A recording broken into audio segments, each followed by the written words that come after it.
에스더 라바 제1편 보이지 않는 손, 잔치 속의 섭리. 이번 1편은 에스더서 1장의 내용을 다루며 아하수에로 왕이 베푼 거대한 잔치와 왕후 와스디의 폐위 사건을 중심으로 이야기가 펼쳐집니다.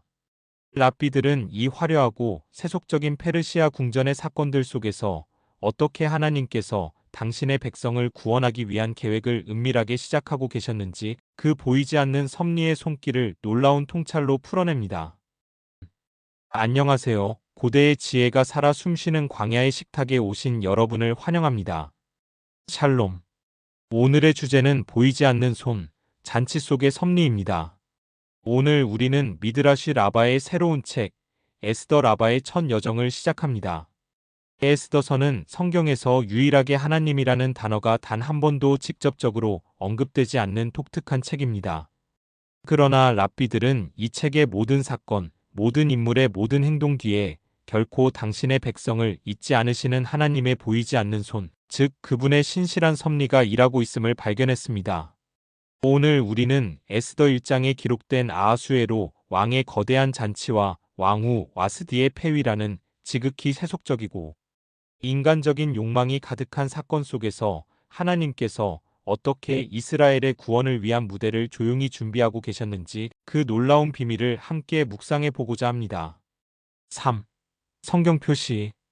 먼저 오늘 지혜의 바탕이 될 하나님의 말씀을 듣겠습니다. 성경 에스더 1장 1절부터 2절, 그리고 10절부터 12절 말씀입니다. 이 일은 아하수에로 왕 때에 있었던 일이니 아하수에로는 인도로부터 구스까지 127지방을 다스리는 왕이라. 당시에 아하수에로 왕이 수상궁에서 즉위하고 왕위에 있은 지 제3년에 그의 모든 지방관과 신하들을 위하여 잔치를 베푸니 제7일에 왕이 중이 일어나서 왕후 와스디를 청하여 왕후의 관을 정제하고 왕 앞으로 나아오게 하여 그의 아리따움을 뭇백성과 지방관들에게 보이게 하라 하니 이는 왕후의 용모가 보기에 심히 고왔음이라. 그러나 왕후 와스디는 내시가 전하는 왕명을 따르기를 싫어하니 왕이 진노하여 마음속이 불붙는 듯하더라. 아멘. 하나님의 말씀입니다. 에스더서의 이야기는 페르시아의 왕 아하수에로가 베푼 거대하고 화려한 잔치로 시작됩니다. 그는 180일 동안 모든 지방관과 신하들을 위해 그리고 이어서 7일 동안 수산에 있는 모든 백성을 위해 잔치를 베풉니다. 랍비들은 이 잔치가 단순히 왕의 부와 권세를 과시하기 위한 것을 넘어 영적인 의미를 담고 있다고 보았습니다. 미드라시는 이렇게 설명합니다. 아하수에로는 예레미야가 예언한 이스라엘의 70년 포로 생활이 끝났다고 잘못 계산하고 이제 하나님께서 더 이상 이스라엘을 구원하지 않으실 것이라 생각하여 예루살렘 성전에서 약탈해온 거룩한 기명들을 꺼내어 잔치에 사용하며 하나님을 모독했다. 이 잔치는 인간적인 교만의 절정이었습니다. 랍비들은 바로 이 교만의 순간에 하나님의 구원 계획이 시작되었다고 가르칩니다. 하나님께서는 인간이 가장 교만하여 스스로를 높일 때 그를 낮추시고 당신의 뜻을 이루시는 분입니다. 이 잔치는 와스디의 폐위와 에스더의 등장을 위한 무대가 되었습니다. 랍비들은 아하수에로가 다스린 127지방이라는 숫자에도 주목했습니다.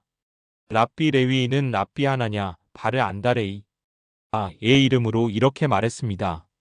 이스라엘의 위대한 어머니 사라가 127세를 살았으니 그 공로로 인해 그녀의 후손인 에스더가 장차 127지방을 다스리는 왕후가 될 것을 하나님께서 미리 예비하신 것이다. 잔치 마지막 날 술에 취한 왕은 왕후 와스디에게 그녀의 아름다움을 과시하기 위해 왕후의 관을 쓰고 연회에 나오라고 명령합니다. 그러나 와스디는 이 명령을 거부합니다. 왜 그녀는 왕의 명령을 거절했을까요? 랍비들은 이 와스디의 거절에 대해 다양한 해석을 내놓았습니다. 한 미드라시는 하나님께서 천사를 보내 와스디에게 갑자기 나병이 생기게 하셨다고 전합니다. 그녀는 자신의 흉측해진 모습을 백성들 앞에 보일 수 없었기에 왕의 명령을 거절할 수밖에 없었다는 것입니다. 이는 그녀의 교만에 대한 하나님의 심판이자 에스더를 위한 길을 여는 섭리였습니다.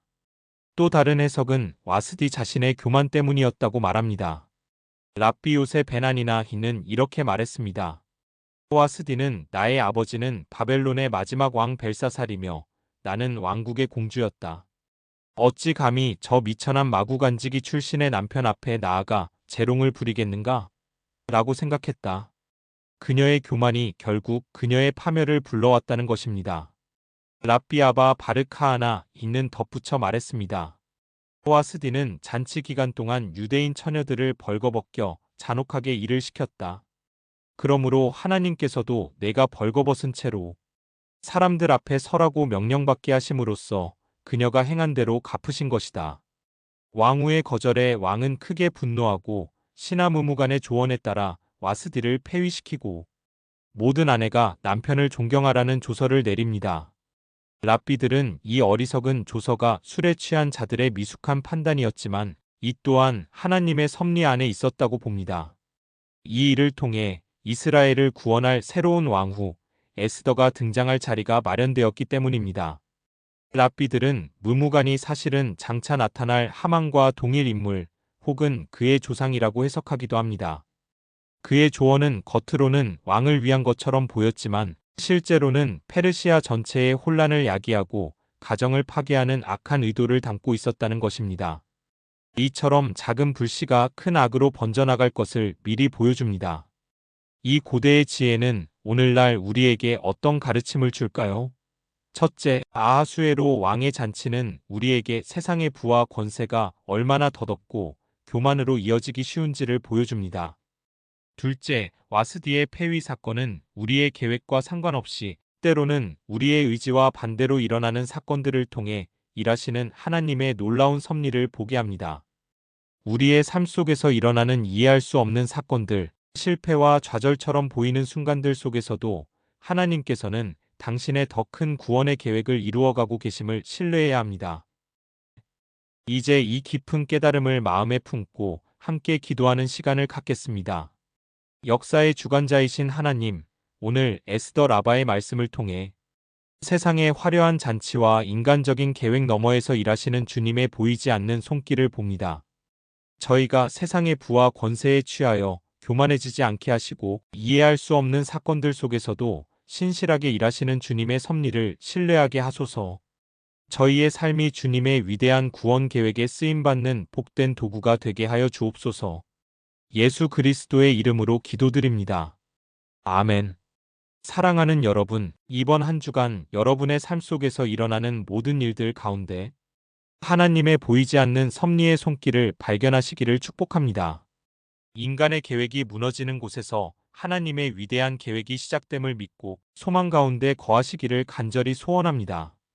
다음 시간에는 새로운 왕후를 선발하는 과정과 에스더의 등장을 다루는 에스더 라바 2편으로 여정을 이어가겠습니다. 광야의 식탁 오늘 순서는 여기서 모두 마치겠습니다.